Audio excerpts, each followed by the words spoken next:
Scooby-Doo 2 Monsters Unleashed from 2004 has a bunch of deleted scenes included on the DVD and Blu-ray releases, but there's still a lot you may not be familiar with.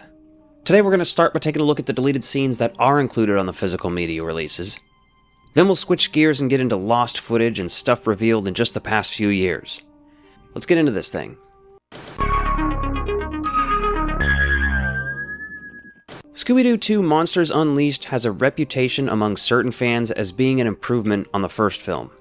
After all, it does include more monsters from the actual show, and funny enough, they made even more costumes and monsters that we didn't get to see in the final film, and in the last few years we got a glimpse at some of those.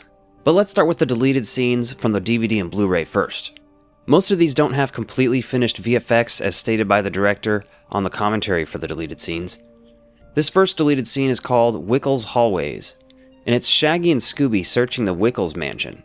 Shaggy uses a magnifying glass and realizes they both have fleas. I totally have fleas. We gotta get to the vet. They decide to split up and look for clues. Scooby gets spooked out and bites his own tail, scaring himself. Personally, I like seeing this stuff. I like seeing it in general, but I really like seeing these versions where the effects are not all the way there. The next deleted scene is called Museum Robbery. It shows us a closer look at more of the monsters we didn't get to see in the film much.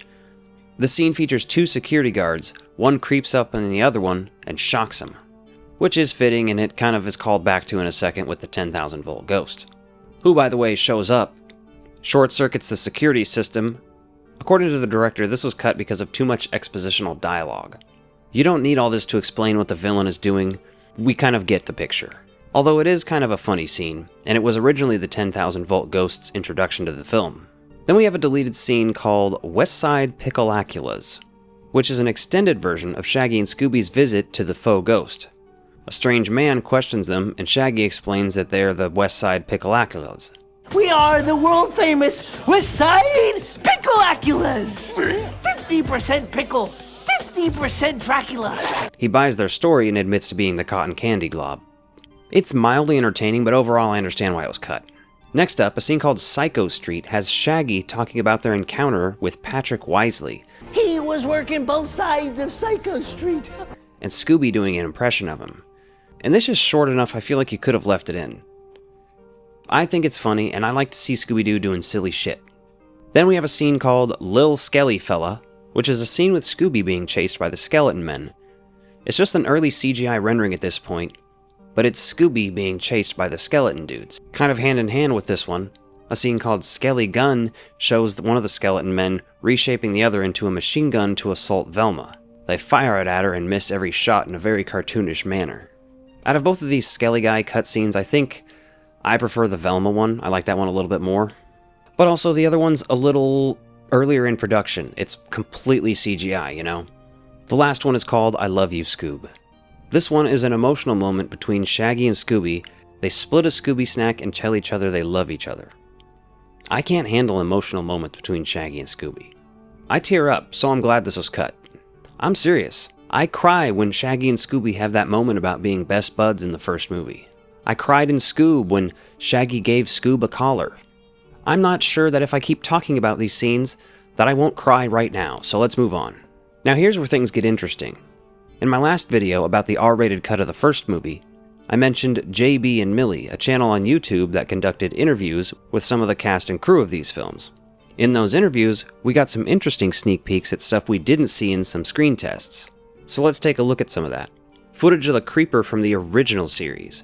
This is very creepy footage sourced from a VHS scan and shown in an interview they did with Peter Crossman, the visual effects supervisor for both films.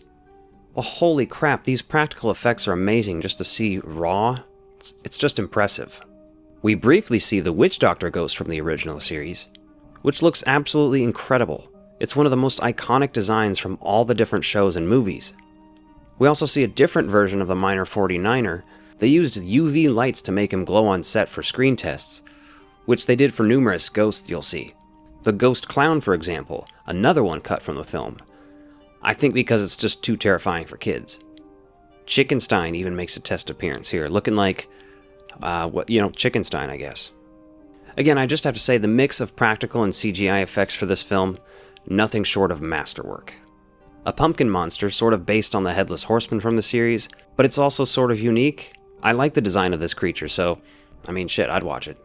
The Redbeard pirate ghost is very creepy. I'm surprised they made this one and the Miner 49er more cartoonish, but I guess it checks out if the monsters are based on the costumes. The footage of the Mortician ghost is pretty cool, but really, the creme de la creme, the Ozark Witch, is maybe the creepiest looking monster of all. Holy shit, I would watch an entire movie about just this character. Then we see Captain Cutler in front of a blue screen, which is one of my favorite episodes of the original series. It's just such a classic, iconic ghost from the series, man. So that's really all I found. I'm sure there's probably more out there I'm unaware of. I didn't dig into a script or anything, but I thought it was fun taking a look at all this. Let me know what you guys think of these deleted scenes and screen tests in the comments down below. I would love to hear from you. Quick thank you to my channel members and Patreon subscribers. If you want more ectoviolence, including exclusive videos and behind-the-scenes content, become a member by clicking the links in the description below.